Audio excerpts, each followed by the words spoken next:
Well, that's what the only reason you're on this show is because I want to know what the ZB plan is for building out the Sixers from where they're at right now. Yeah. Who are you signing? Who are you trading for?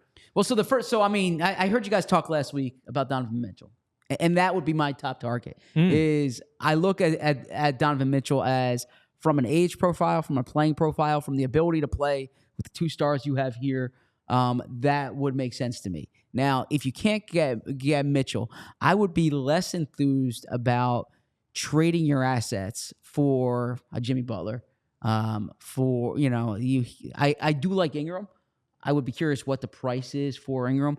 I'm generally not in favor of giving up the 4 first-round picks and 4 pick swaps or 3 first-rounders and 3 pick swaps unless, A, you're confident that you're re-signing the player and that you feel that he's making that material difference on winning the title. So short of getting Donovan getting Mitchell, the move I would make then would be, frankly, to go after Paul George because you don't have to give up the pick assets. As far as navigating the draft, I'm curious to see. I know this. I kind of need to let this opinion ferment a bit. But Zach Edey would be interesting to me just from having. Oh, you and Vince are on Zach Edey Island. Center, but I would frankly want a more high upside player. Yeah. Right. When you're talking about that 16th pick, but I think when the Sixers have gone through so many different variations of backup bigs, I think what this year showed is that you probably need some type of stability if Embiid goes down. Or I should say when Embiid goes down, right? And so, unfortunately, that's the reality. I mean, as like Zach Edey, what he's done over the past 3 years in college basketball, he's probably one of the best college players over the past 2 decades, frankly. Now the NBA is a different game, but I would be intrigued there. Although I need to see how the rest of the board would fall. But overall, it's really, what third star are you adding? Donovan Mitchell would be my plan A, and then my plan B would be Paul George. You have no issues with the backcourt being small? I don't. Just because of the scoring? Because of the scoring and because of the defensive versatility there. Because, I think that what you do need to do there is round out your bench a little more to have a ball stopper, who can come in. But I just think I've seen Mitchell doing the now. You go back to the bubble with the way he played for Utah then. Mm-hmm. Before he went down this year, he was averaging like what he was doing in Cleveland this year was outstanding.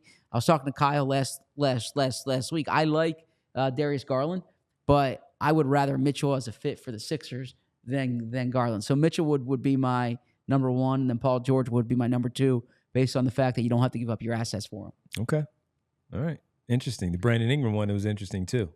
Yeah. Now, the Pelicans team this year, he didn't have the year I expected. Zion took more of a leap this year. Mm-hmm. But I would also look for, I liked your show last week about like the Aaron Gordon change of scenery type. I'm curious, like Josh Giddey from the Thunder.